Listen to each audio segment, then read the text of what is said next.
Hello friends, welcome to our YouTube channel KSP classes. तो कैसे हैं आप सब? आई होप आप लोग बिल्कुल ठीक होंगे। तो चलिए आज की वीडियो में हम डिस्कस करेंगे आपके यूपी डीएलएड थर्ड सेमेस्टर का जो आपका पेपर 1 है, यानी शैक्षिक मूल्यांकन।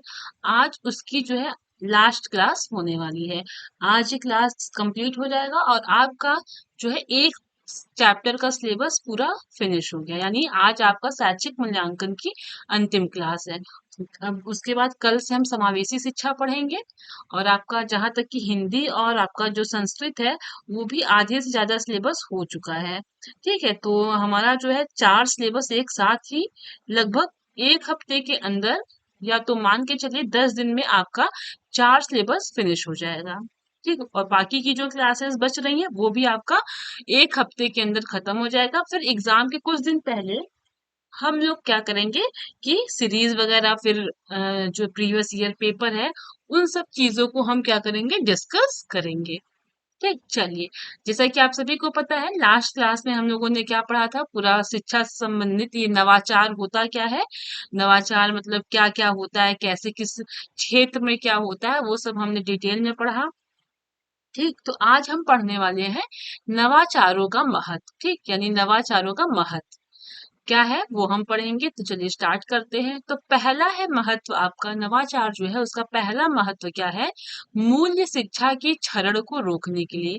यानी जो शिक्षा है उसका जो क्षरण हो रहा है, यानी उसकी जो मतलब कि लोग उसका जो मिस यूज कर रहे हैं उन सब चीजों को रोकने के लिए। ठीक, अगला है आपका अनेक समस्याओं का समाधान। यानी नवाचार के द्वारा हम क्या कर सकते हैं, जितनी भी समस्याएं आ रही हैं हम उन सब चीजों का समाधान भी कर सकते हैं। तो आपका एक महत्व ये भी है कि अनेक समस्याओं का समाधान। ठीक है, अगला है आपका तीसरा, शिक्षण अधिगम प्रक्रिया की प्रभावशीलता के लिए। यानी आपका जो शिक्षण अधिगम प्रक्रिया है उसको और अधिक अच्छा बनाने के लिए, उसको अधिक और प्रभावशीलता बनाने के लिए, यानी कि आपके शिक्षण अधिगम प्रक्रिया में कुछ नए विचार ऐड किए जाएंगे, नई चीजें ऐड की जाएंगी, जिससे क्या होगा कि आपका शिक्षण अधिगम प्रक्रिया और प्रभावशील बनेगा, बच्चे और अट्रैक्टिव होंगे, बच्चे और अच्छे से पढ़ेंगे, है ना।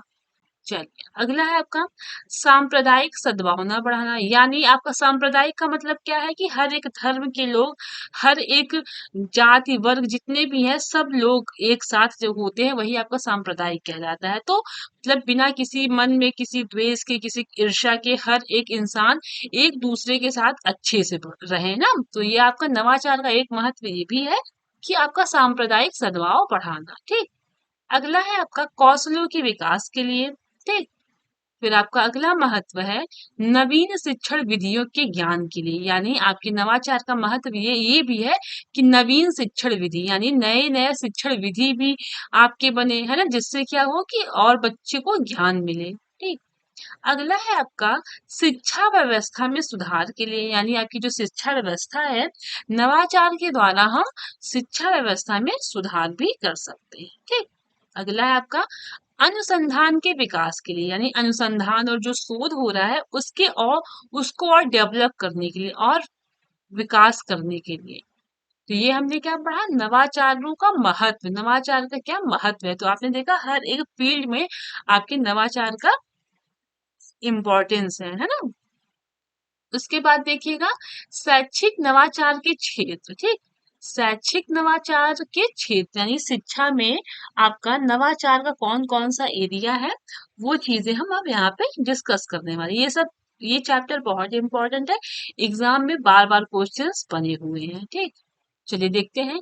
शैक्षिक नवाचार में विभिन्न व्यवहारिक गतिविधियों के द्वारा गणित की शिक्षा, भाषा की शिक्षा, पर्यावरणीय शिक्षा, विज्ञान, सामाजिक अध्ययन की शिक्षा, जनसंख्या शिक्षा, शैक्षिक दृष्टि शैक्षिक दृष्टि से पिछड़े और विकलांग बच्चों की शिक्षा, लैंगिक समानता, अपवंचित वर्ग को नए तरीकों से शिक्षा देना आदि आते हैं। कहने का मतलब ये है कि आपका जो शैक्षिक नवाचार है यानी जो शिक्षा में नए विचार, नवाचार क्या है? परिवर्तन लाना। और परिवर्तन कैसा लाना? हमेशा अच्छा परिवर्तन लाना, यानी हमेशा पॉजिटिव होगा, निगेटिव नहीं होगा। हम लोग पिछली क्लास में पढ़े थे ना, परिवर्तन क्या होता है? अच्छा बुरा दोनों हो सकता है, बट आपका जो नवाचार है वो हमेशा अच्छा होगा। तो शिक्षा के क्षेत्र में नए नए अच्छे विचार ले आना। अब वो क्षेत्र कौन सा हो सकता है वो देखते हैं। गणित हो सकता है आपका, ठीक, गणित की शिक्षा हो सकती है आपकी, भाषा की शिक्षा हो सकती है, ठीक, पर्यावरणीय शिक्षा हो सकती है। अब पर्यावरणीय शिक्षा में क्या होगा कि नए नए चीजें उसमें ऐड की जाएंगी। आप स्कूल में कुछ प्रोजेक्ट कराएंगे बच्चों से जो पर्यावरण जो है संरक्षण से संबंधित होंगे। आप पौधारोपण करवाएंगे, है ना। आप प्लास्टिक्स का यूज करने के लिए आप वहां पे बच्चों को प्रेरित करेंगे। तो वही कहने का मतलब है कि हर एक क्षेत्र में शिक्षा से संबंधित नवाचार, तो वही हम देख रहे हैं कि कौन कौन सा वो क्षेत्र हो सकता है। तो आपकी गणित की शिक्षा हो गई, भाषा की शिक्षा हो गई, ठीक, पर्यावरणीय शिक्षा हो गई, आपका विज्ञान हो गया, सामाजिक अध्ययन की शिक्षा हो गई, ठीक, जनसंख्या की शिक्षा हो गई, और आपके शैक्षिक दृष्टि से जो पिछड़े और विकलांग बच्चे हैं उनको शिक्षा देना, ठीक, लैंगिक समानता यानी कि आपके बॉयज और गर्ल्स सब इक्वल हैं, सब एक ही तरह से अच्छे से पढ़ेंगे, किसी में कोई भेदभाव नहीं होगा। आपके अपवंचित वर्ग के जो बच्चे हैं उनको भी नए तरीके से शिक्षा देना, ये सभी आपके इसमें आपके आते हैं। किसमें आते हैं? शैक्षिक नवाचार के क्षेत्र में आते हैं। ठीक है, तो इन सभी को प्रारंभिक कक्षाओं से ही पाठ्यक्रम में जोड़ना चाहिए। कहने का मतलब है कि आपकी ये जो हमने पढ़े शिक्षा के क्षेत्र, इन सभी को आपके जो प्राइमरी लेवल के जो बच्चे हैं ना उनकी सिलेबस में ऐड कर देना चाहिए। चाहे वो बेसिक ही चीज हो, लेकिन बेसिक चीज भी ऐड करना चाहिए। ठीक, तो स्टार्टिंग से ही बच्चे इन सब से लेके क्या होंगे? जागरूक होंगे। चलिए देखते हैं।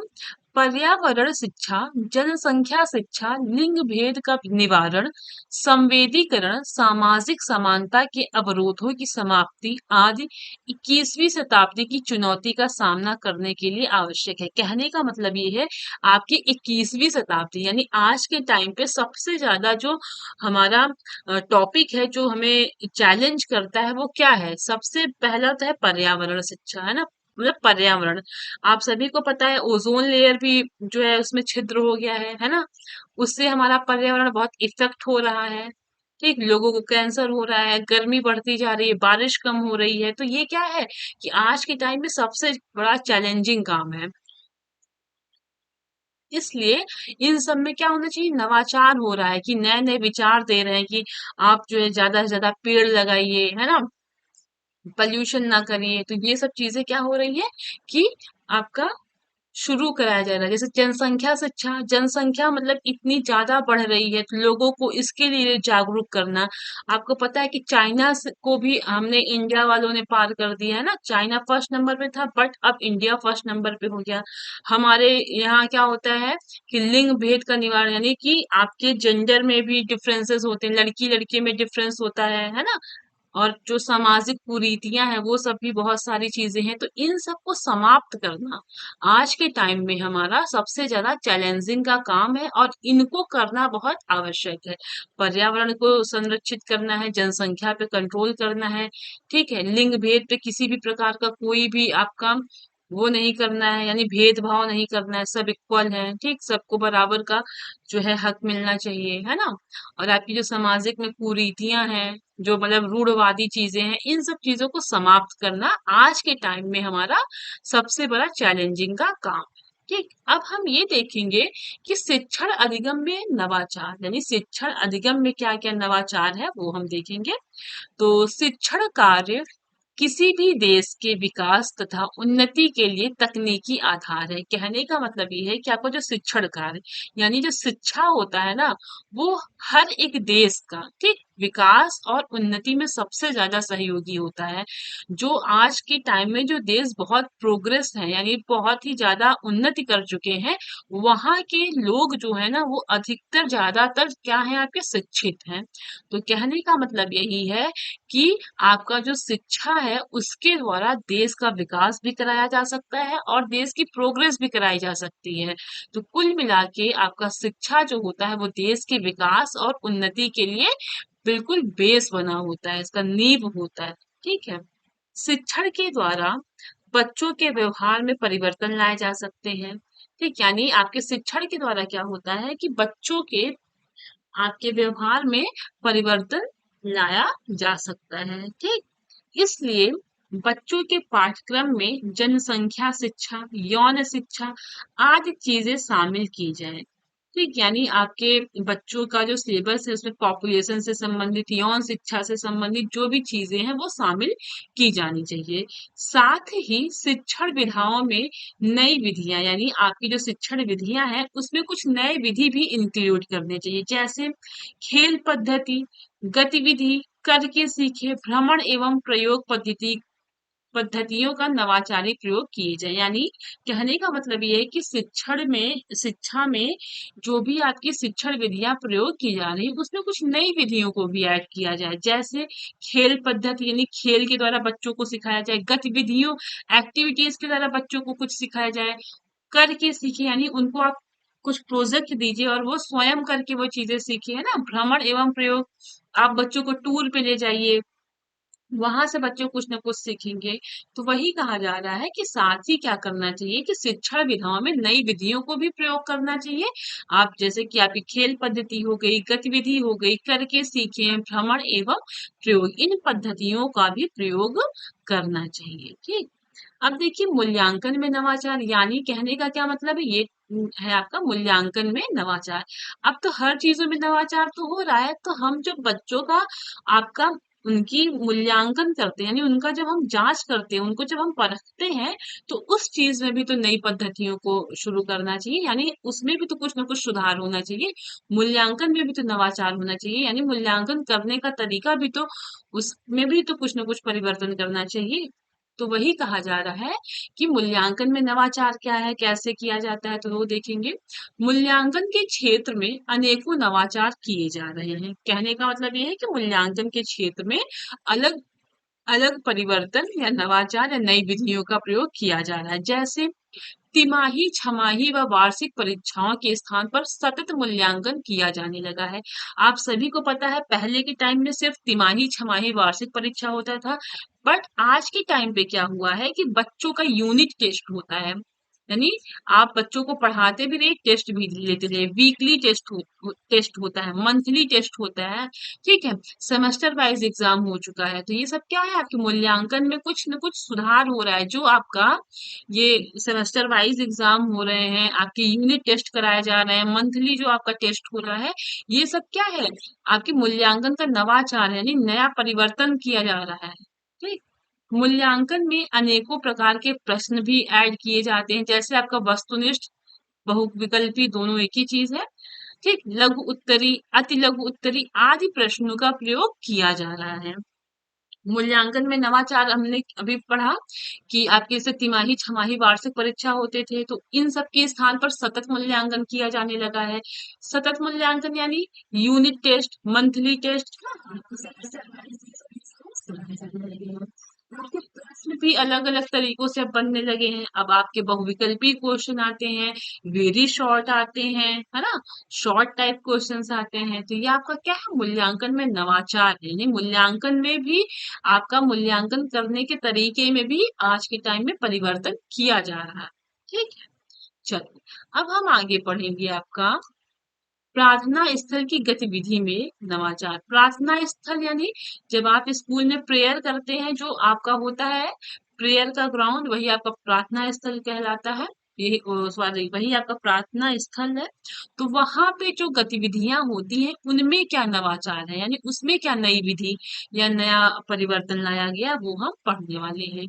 तो सबसे पहले देखते हैं, पहला है आपका बच्चों को साफ सफाई की जांच तथा स्वस्थ आदतों के विकास के लिए प्रेरणा प्रदान करना, यानी कि आपका जब प्रेयर होता है तो वहां पे क्या करें कि प्रेयर जब खत्म हो जाए तो वहां पे बच्चों की साफ सफाई का जांच करिए। ठीक, उनको अच्छी आदतों के लिए आप प्रेरित करिए, जैसे साफ सफाई यानी उनके नेल्स चेक करिए, है ना, उनके मतलब हेयर कैसे हैं, नहा के आए हैं कि नहीं, ठीक है, ड्रेस साफ है कि नहीं, शूज साफ है कि नहीं, इन सब चीजों के बारे में आप उनको उन इन सब चीजों पे ध्यान दीजिए, आप उनको चेक करिए। ठीक है, स्वस्थ आदत यानी आप सुबह टाइम से उठिए, टाइम से ब्रश करिए।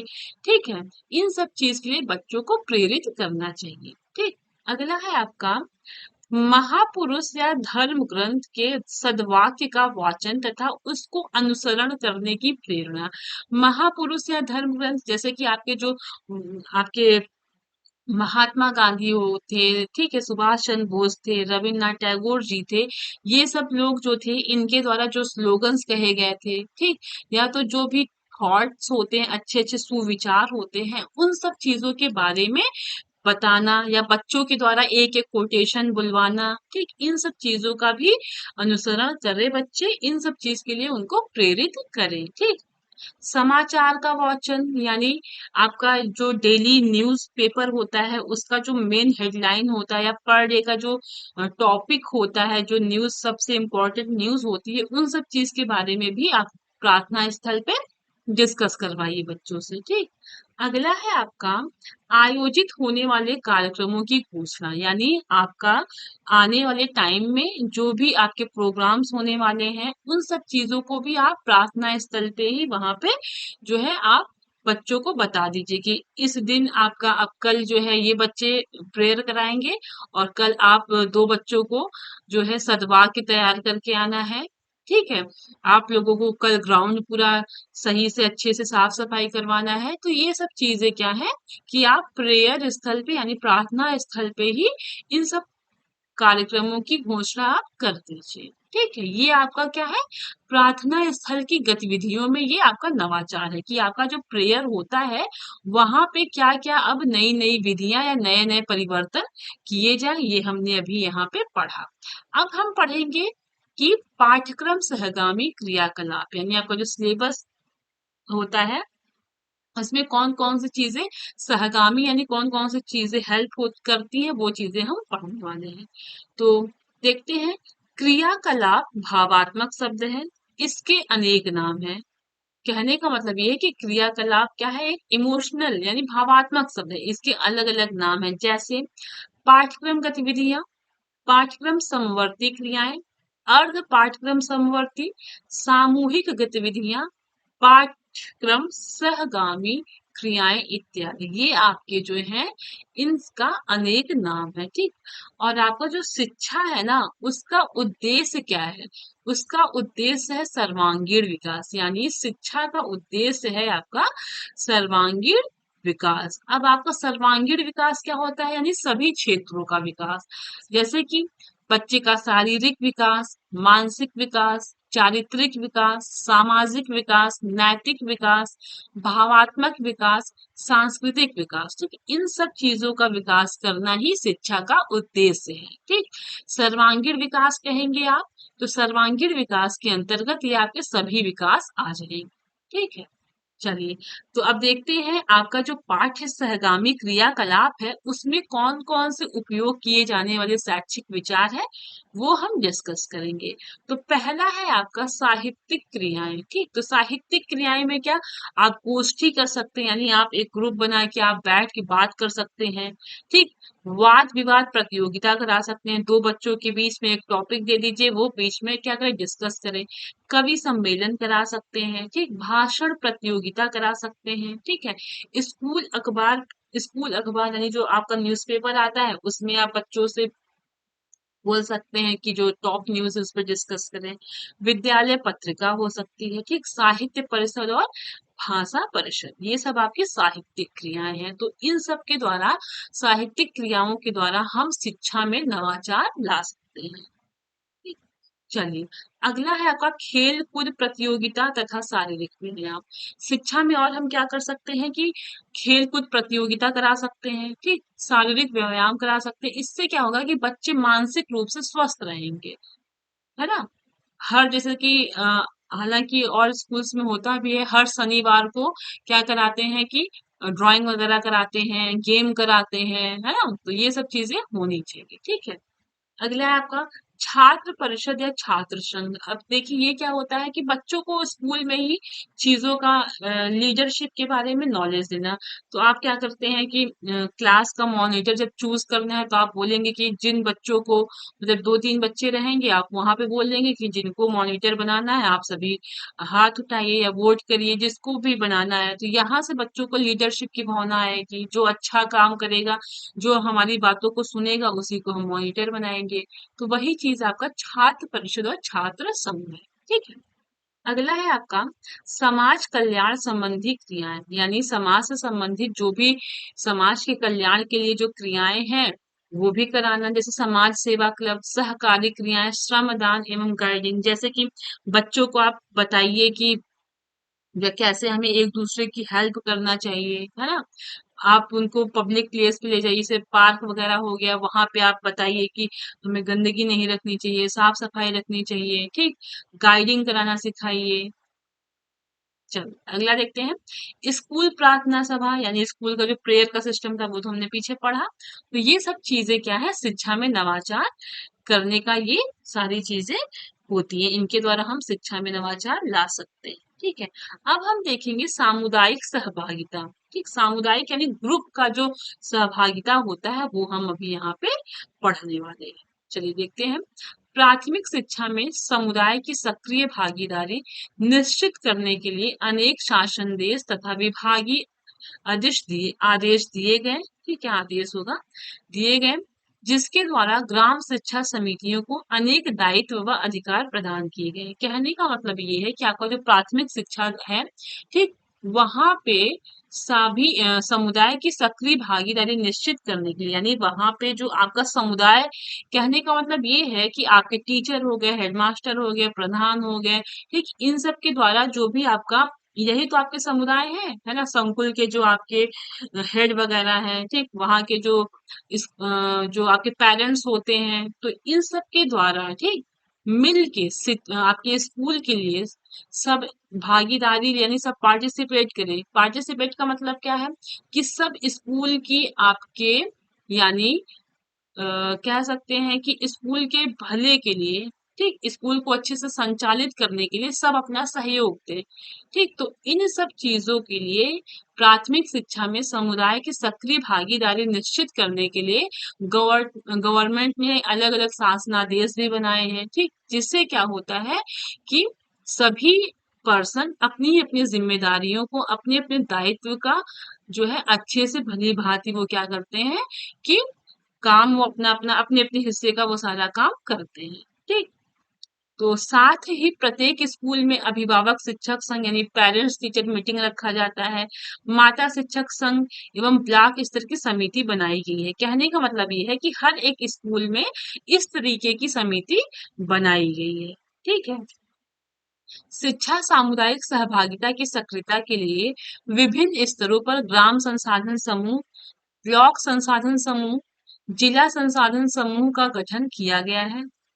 अब शिक्षा व्यवस्था के संचालन का दायित्व केवल सरकार पर न होकर समुदाय के लोगों पर भी डालकर नवाचार किया जा रहा है। कहने का मतलब ये है कि आपका जो स्कूल वगैरह है, ठीक, या फिर जो शिक्षा का क्षेत्र है, वहां पे सिर्फ और सिर्फ सरकार का दायित्व नहीं रह गया है, बल्कि सरकार के नीचे आपके जो डायट हैं, डायट के बाद आपके जो ब्लॉक्स हैं, ठीक, ब्लॉक के बाद सॉरी जिला है, फिर जिला के बाद आपका ब्लॉक है, फिर आपका ग्राम है।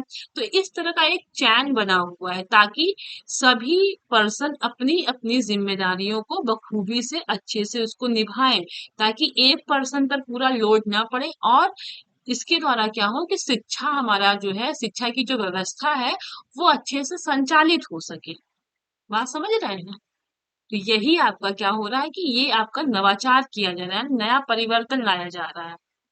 आई बात समझ में? चलिए देखिएगा, कि अब देखिएगा विद्यालय प्रबंधन, तो इसमें सामुदायिक सहभागिता व जन सहयोग द्वारा विद्यालय प्रबंधन समिति बनाई जाती है, जिसमें विद्यालय भवन का निर्माण, टाट पट्टी, फर्नीचर, मिड डे मील, छात्रवृत्ति आदि का रख रखाव करना आता है। आपका जो विद्यालय प्रबंधन है उसमें क्या होता है कि सामुदायिक सहभागिता होती है। अब सामुदायिक सहभागिता में क्या कि आपके टीचर्स भी रहेंगे, आपके जो वहाँ पे काम करते हैं वो भी रहेंगे, आपके हेडमास्टर रहेंगे, ठीक है।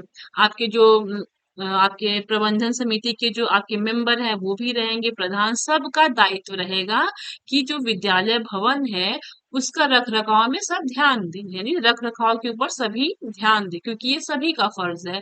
जिसमें आपके क्या क्या आता है, विद्यालय भवन का निर्माण आता है, आपकी टाट पट्टी आती है, फर्नीचर आता है, मिड डे मील आता है, आपका स्कॉलरशिप आता है। आई बात समझ में। और आगे देखिएगा, वह स्कूल सफल नहीं हो सकता जहाँ के अध्यापक मिलकर एक दल के रूप में कार्य नहीं करते हैं।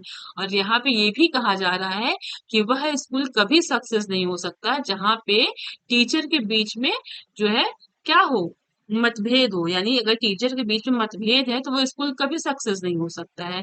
वही स्कूल सक्सेस हो सकता है जहाँ पे सभी अध्यापक मिलकर एक दल के रूप में कार्य करते हैं। वह स्कूल हमेशा सफल होगा, वह स्कूल हमेशा आगे जाएगा। वहां के बच्चे अच्छा सीखेंगे, क्योंकि बच्चे टीचर से ही सीखते हैं, है ना। चलिए आगे देखते हैं। आपके जो रसेल टी ग्रेन है उन्होंने प्रशासन के निम्न अंग बताए हैं। तो वो निम्न अंग कौन कौन से हैं, तो सबसे पहला है आपका निर्णय लेना, ठीक, दूसरा है आपका आयोजन करना, तीसरा है आपका मूल्यांकन करना, और चौथा है आपका संगठन करना, पांचवा है आपका समन्वय करना, और छठा है आपका संप्रेषण करना, और सातवां है आपका प्रभावित करना। ठीक, आपके जो रसील की ग्रेन है वो प्रशासन के ये आपके 7 अंग बताए हैं। ठीक, कि पहले निर्णय लेना, फिर आप आयोजन करना, फिर मूल्यांकन करना, फिर आपका संगठन करना, फिर समन्वय करना, फिर संप्रेषण करना, फिर आप प्रभावित करना। आई बात समझ में। चलिए अब देखिएगा, आपका अगला है, ये क्वेश्चन आपका एग्जाम में पूछा हुआ है, सामुदायिक सहभागिता में नवाचार। अभी हमने ऊपर सामुदायिक सहभागिता पढ़ा, तो आपकी जो सामुदायिक सहभागिता में है उसमें क्या क्या आता है। तो आपकी जो स्काउटिंग होती है, रेड क्रॉस संस्था होती है, एनसीसी जो होता है, ये सब जो होता है ना, वो आपका सामुदायिक सहभागिता में आता है। किस में आता है, सामुदायिक सहभागिता में आता है। ठीक, अगला है आपका शिक्षण अधिगम प्रक्रिया में नवाचार। यानी आपका जो शिक्षण अधिगम प्रक्रिया है उसमें कौन कौन सी नवाचार है, वो है आपका पहला है खुली कक्षा कक्ष, ठीक, दूसरा है आपका टोली अनुदेशन, ठीक, तीसरा है आपका अभिक्रमित अनुदेशन। ये आपका शिक्षण अधिगम प्रक्रिया में नवाचार है। आई बात समझ में। चलिए, तो आज हमने क्या किया कि पूरा आपका जो शैक्षिक मूल्यांकन है, यानी आपका जो पेपर 1 है उसका आज सिलेबस जो है वो क्या हुआ, पूरा कंप्लीट हो गया। ठीक है, आज जो है वो पूरा आपका सिलेबस कंप्लीट हो गया है, और कल से हम समावेशी शिक्षा पढ़ेंगे। तो आज की जो वीडियो है वो शैक्षिक मूल्यांकन की अंतिम क्लास है। और जिन जिन बच्चों को नोट्स चाहिए, ठीक है, जिन जिन बच्चों को शैक्षिक मूल्यांकन की नोट्स चाहिए वो कमेंट के थ्रू हमें बताएंगे कि हाँ मैम मुझे नोट्स चाहिए। जो जो बच्चे कमेंट्स करेंगे उनका उनको हम क्या करेंगे कि मतलब जिन जिन बच्चों को नोट्स चाहिए वो हमें कमेंट के थ्रू बताएंगे, तो हमें एक आइडिया लगेगा कि हाँ कितने बच्चों ने नोट्स बनाया है, कितने ने नोट्स नहीं बनाया है। फिर आपको टेलीग्राम आईडी पे नोट्स प्रोवाइड कर दिया जाएगा। ठीक, नोट्स के लिए कोई फीस नहीं चाहिए, बस आप लोगों से एक ही रिक्वेस्ट है कि आप इस वीडियो को ज्यादा से ज्यादा शेयर करिए, ठीक है, और अपने जूनियर के साथ शेयर करिए, अपने दोस्तों के साथ शेयर करिए, और फिर चैनल को लाइक करिएगा, शेयर करिएगा, चैनल पे नए हैं तो। चलिए मिलते हैं कल की क्लास में, तब तक के लिए आप मन लगा के पढ़ाई करते रहिए। और आपको नोट्स जिसको जिसको भी चाहिएगा कमेंट के थ्रू हमें जरूर बताइएगा। Okay, thank you.